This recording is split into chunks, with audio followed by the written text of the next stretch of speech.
Everyone আসসালামু আলাইকুম welcome back to my YouTube channel view official. তোমরা কেমন আছো সবাই? আশা করছি অনেক অনেক ভালো আছো।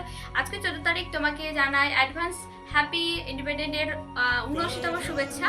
তো কালকে যেহেতু 15 আগস্ট, তো কিছু সেলিব্রেট তো করতেই হয়, যেহেতু আমার স্কুল লাইফ শেষ আর আমি কলেজে, তো জানো সেভাবে সেলিব্রেট কেমন কিছু একটা হয় না, একমাত্র হয় বাইরের দিকে। তবে এখানে আমি সেলিব্রেট করার জন্য আমি আমার বাড়িতে কিছু জিনিস কিনেছি, যেগুলো তোমাদেরকে দেখাবো। তো চলো। তো এত কিছু প্রোডাক্ট কিনতে আমার পুরো 500 টাকা শেষ হয়ে গিয়েছে। নিজের বাজেটেও এত খরচ করি না, যেহেতু কালকে ইন্ডিপেন্ডেন্ট ডে বলে কথা, দেশের জন্য হোক একটু করি। সো এতগুলো জিনিস কিনলাম। তো ডেকোরেশন করছিলাম, ভীষণ গরম হয়ে ডান্স তুললাম, ভাইকে তুললাম, দিদি তুললো। এখন হচ্ছে ডেকোরেশন করে এখন অনেক বাকি আছে, কালকে সকালে দেখবে পুরো কমপ্লিট করে তোমাদেরকে দেখাবো। তো আবার তো একটা কম করেছে, তাও দেখে নাও, মানে অনেকটা বাকি আছে তোলা। এবার এখানে বেবি ফোলাতে ফোলাতে ফেটে যাচ্ছে শুধু। আর বৃষ্টি হলে না, তাই জন্য এখন অনেক কাজ বাকি।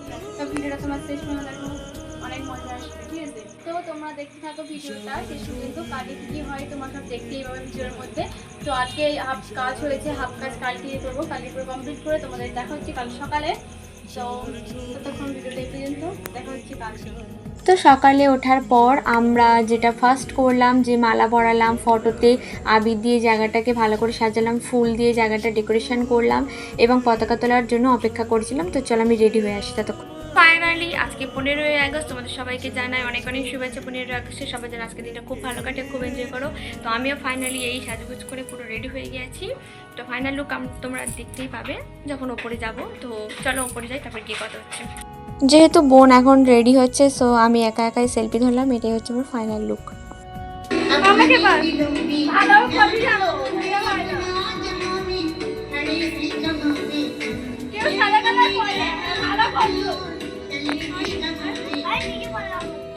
তো আমাদের সব কমপ্লিট হয়ে গেছে, দেখো বৃষ্টি হচ্ছে, এগুলো সব তুলে ফেলতে পড়েছে। তো এবার হচ্ছে কি আমরা পতাকা উত্তোলন হবে, ঠিক আছে?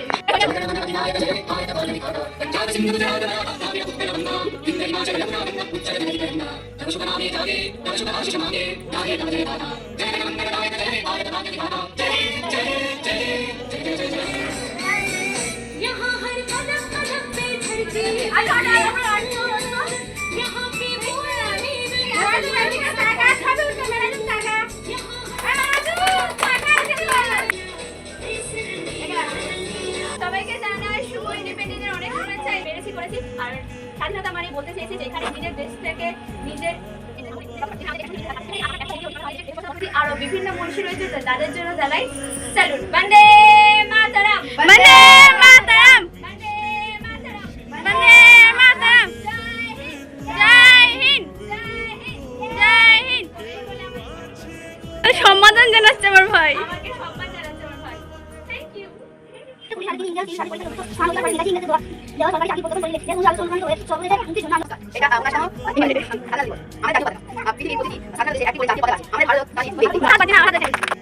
সবাই নিজের মতন বক্তৃতা কমপ্লিট করে দিয়েছে। আমার হয়ে গেছে, ভাইয়ের হয়ে গেছে, আমার একটা ছোট ভাই ছিল তারও কমপ্লিট হয়ে গিয়েছে।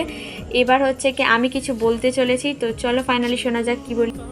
নমস্কার, সবাইকে জানাই শুভ ইন্ডিপেন্ডেন্সের অনেক অনেক শুভেচ্ছা। তো আজকে আমি তো যেহেতু এখানকার বড়, মানে আমি মেন গার্জেন, সেহেতু আমার বক্তৃতা দিতেই হবে। তো চলো তোমাদেরকে একটা বক্তৃতা শোনাই, কেমন লাগছে অবশ্যই কমেন্ট করে তোমরা জানাবে। তো আমি তাড়াহুড়োতে মুখস্থ করতে একদমই পারিনি, যেহেতু আমি একটা বই পেয়েছি, তো বই দেখে আজকে তোমাদেরকে বক্তৃতাটা শোনাবো। তো চলো শুরু করা যাক। নমস্কার, তোমাদের সকলকে জানাই অনেক অনেক অনেক শুভেচ্ছা। আর আজকে দিনটা সবার ভালো কাটুক, অবশ্যই কমেন্ট করবে যে কেমন কেটেছে, আর আমিও জানাচ্ছি খুব ভালো কেটেছে। এবার আমরা শুরু করছি আমার বক্তৃতা, তোমাদের মধ্য দিয়ে শোনানোর চেষ্টা করছি। নেতাজি সুভাষচন্দ্র ছাড়াও আরো অনেক সম্মানীয় ব্যক্তি রয়েছে, যারা আমাদের দেশের জন্য প্রাণ দিয়ে লড়ে গিয়েছে ব্রিটিশের হাত থেকে আমাদের দেশকে রক্ষা করার জন্য। তাদের জন্য একটা জানাই বন্দে মাতরম, বন্দে মাতরম, বন্দে মাতরম, বন্দে মাতরম, জয় হিন্দ, জয় হিন্দ, জয় হিন্দ। জয় হিন্দ।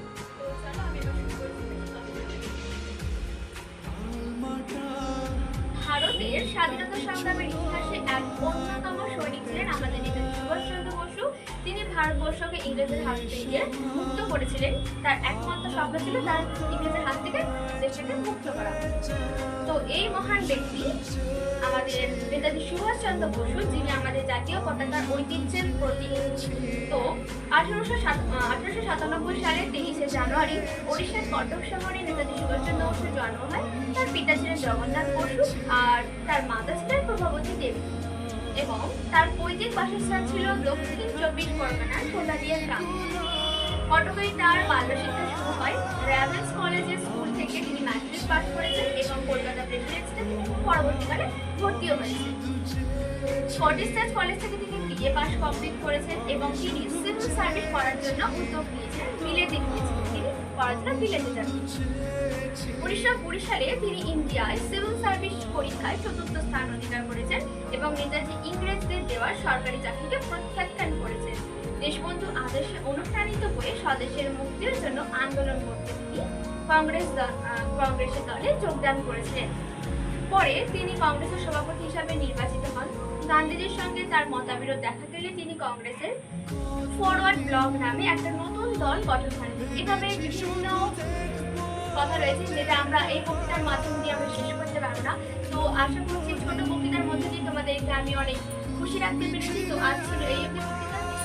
সো গাইস, ফাইনালি আমাদের প্রোগ্রাম কমপ্লিট। এবার আমি যাব স্নান করতে, মানে সব কাজকর্ম কমপ্লিট করে ফেলেছি। এই অবস্থা হয়ে রয়েছে, সব আমার এই পরিষ্কার করতে হবে। তো ভিডিওটা যদি ভালো লেগে থাকে তোমরা লাইক কমেন্ট শেয়ার করো। আশা করছি তোমরা সবাই মজা করছো এই ভিডিওটা দেখে এসেছো। আমার খুব মজা হয়েছে, আজকের দিনটা খুবই স্মরণীয় রইলো।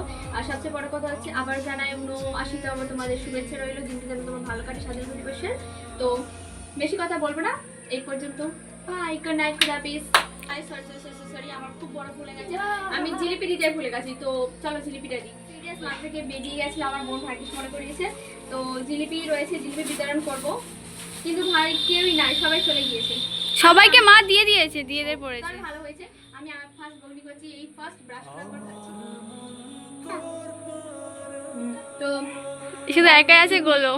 আর একটা ছোট বাচ্চা আছে, আমরা দেখতে পাচ্ছি ওই যে বাঁদরটা, ওকে দি। চলো এলে ওটা দি, দাঁড়া, ওয়েট। তো জিলিপি কমপ্লিট। আর আরেকটা দুটো না, খা না, খা।